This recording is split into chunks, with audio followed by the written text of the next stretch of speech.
ಇವತ್ತು ರೆಸ್ಟೋರೆಂಟ್ ಸ್ಟೈಲ್ನಲ್ಲಿ ಮೊಟ್ಟೆ ಕರಿ ಮಾಡೋದನ್ನು ತಿಳಿಸ್ಕೊಡ್ತಾ ಇದ್ದೀನಿ. ನೀವು ನಾರ್ಮಲ್ ಆಗಿ ಮನೇಲಿ ಮಾಡುವಂಥ ಮೊಟ್ಟೆ ಕರಿಗೂ ಇದಕ್ಕೂ ತುಂಬಾ ಡಿಫ್ರೆನ್ಸ್ ಇದೆ. ಇದರ ರುಚಿನೂ ಅಷ್ಟೇ ತುಂಬ ಸೂಪರ್ ಆಗಿದೆ. ಬನ್ನಿ ಹಾಗಾದರೆ ಮಾಡೋದು ಯಾವ ರೀತಿ ಅಂತ ನೋಡೋಣ. ಹಾಯ್, ನೀವು ನೋಡ್ತಾ ಇದ್ದೀರಾ ಶಾನ್ ಕನ್ನಡ ಚಾನಲ್. ವಿಡಿಯೋ ಇಷ್ಟ ಆದರೆ ಪ್ಲೀಸ್ ಲೈಕ್ ಮಾಡಿ, ಹಾಗೆ ಫ್ರೆಂಡ್ಸ್ ಮತ್ತು ಫ್ಯಾಮಿಲಿಯವ್ರ ಜೊತೆಲಿ ಶೇರ್ ಮಾಡಿ. ಮೊದಲಿಗೆ ನಾನಿಲ್ಲಿ 7 ಮೊಟ್ಟೆಗಳನ್ನು ಬೇಯಿಸಿ ಸಿಪ್ಪೆ ತೆಗೆದು ರೆಡಿ ಮಾಡಿ ಇಟ್ಕೊಂಡಿದ್ದೀನಿ.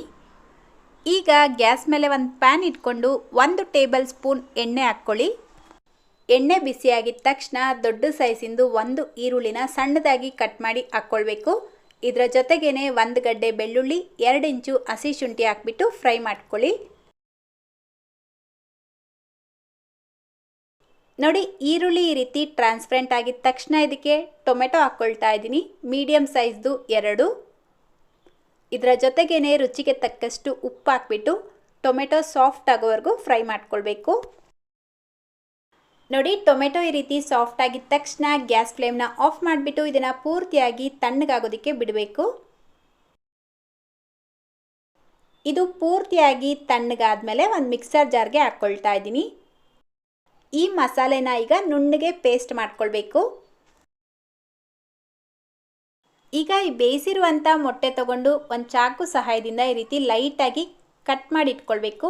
ಈ ರೀತಿ ಮಾಡ್ಕೊಳ್ಳೋದ್ರಿಂದ ನಾವು ಫ್ರೈ ಮಾಡಬೇಕಾದ್ರೆ ಉಪ್ಪು ಖಾರ ಎಲ್ಲ ಮೊಟ್ಟೆಗೆ ಚೆನ್ನಾಗಿ ಹಿಡಿಯುತ್ತೆ.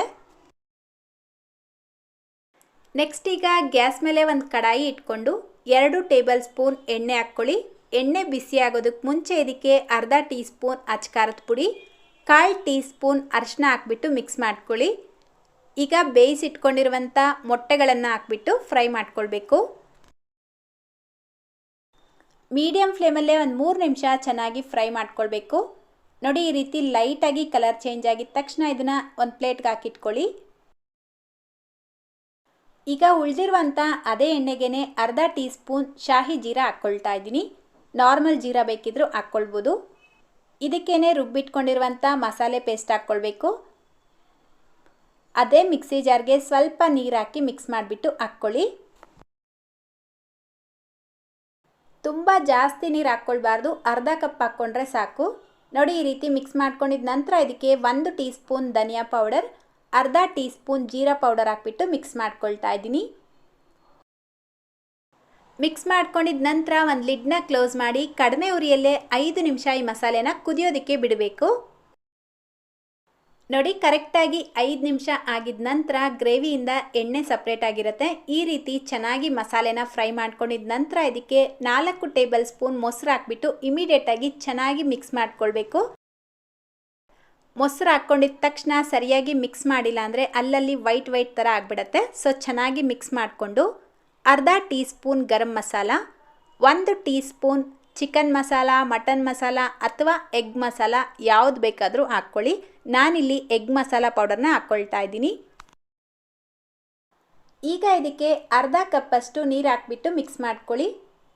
ಈ ಗ್ರೇವಿ ಸ್ವಲ್ಪ ಗಟ್ಟಿಯಾಗಿರಬೇಕು, ತೀರಾ ತೆಳುವಾಗಿ ಮಾಡ್ಕೊಳ್ಬಾರ್ದು. ನಂತರ ಇದಕ್ಕೆ ಫ್ರೈ ಮಾಡಿ ತೆಗೆದಿಟ್ಕೊಂಡಿರುವಂಥ ಮೊಟ್ಟೆಗಳನ್ನು ಹಾಕ್ಕೊಳ್ತಾ ಇದ್ದೀನಿ. ಇದರ ಜೊತೆಗೇ ಸ್ವಲ್ಪ ಕೊತ್ತಂಬರಿ ಸೊಪ್ಪನ್ನು ಹಾಕ್ಬಿಟ್ಟು ಲಿಡ್ನ ಕ್ಲೋಸ್ ಮಾಡಿ ಕಡಿಮೆ ಉರಿಯಲ್ಲೇ 5 ನಿಮಿಷ ಈ ಮಸಾಲೆನ ಚೆನ್ನಾಗಿ ಕುದಿಯೋದಕ್ಕೆ ಬಿಡಬೇಕು. ಕರೆಕ್ಟಾಗಿ 5 ನಿಮಿಷ ಆಗಿದೆ. ನೋಡಿ, ಮಸಾಲೆ ಎಲ್ಲ ಚೆನ್ನಾಗಿ ಕುದೀತಾ ಇದೆ. ನೀವೇನಾದರೂ ಚಪಾತಿ, ಪೂರಿ, ರೊಟ್ಟಿ ಜೊತೆಗೆಲ್ಲ ಇದನ್ನು ಸರ್ವ್ ಮಾಡ್ತೀರಾ ಅನ್ನೋ ಹಾಗಿದ್ರೆ ಇನ್ನೂ ಒಂದು 5 ನಿಮಿಷ ಇದನ್ನು ಕುದಿಸ್ಕೊಳ್ಳಿ. ಆವಾಗ ಇದು ಇನ್ನೂ ಒಂಚೂರು ಗಟ್ಟಿ ಆಗುತ್ತೆ.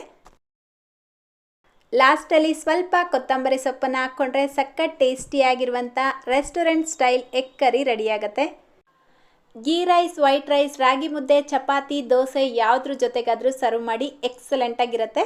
ಸೊ ಇವತ್ತಿನ ರೆಸಿಪಿ ಇಷ್ಟ ಆಗಿದ್ರೆ ಪ್ಲೀಸ್ ಲೈಕ್, ಶೇರ್ ಮಾಡೋದನ್ನು ಮರಿಬೇಡಿ ಅಂತ ಹೇಳ್ತಾ ಇದೇ ರೀತಿ ಮತ್ತೊಂದು ರೆಸಿಪಿಯೊಂದಿಗೆ ಸಿಗೋಣ. Thank you.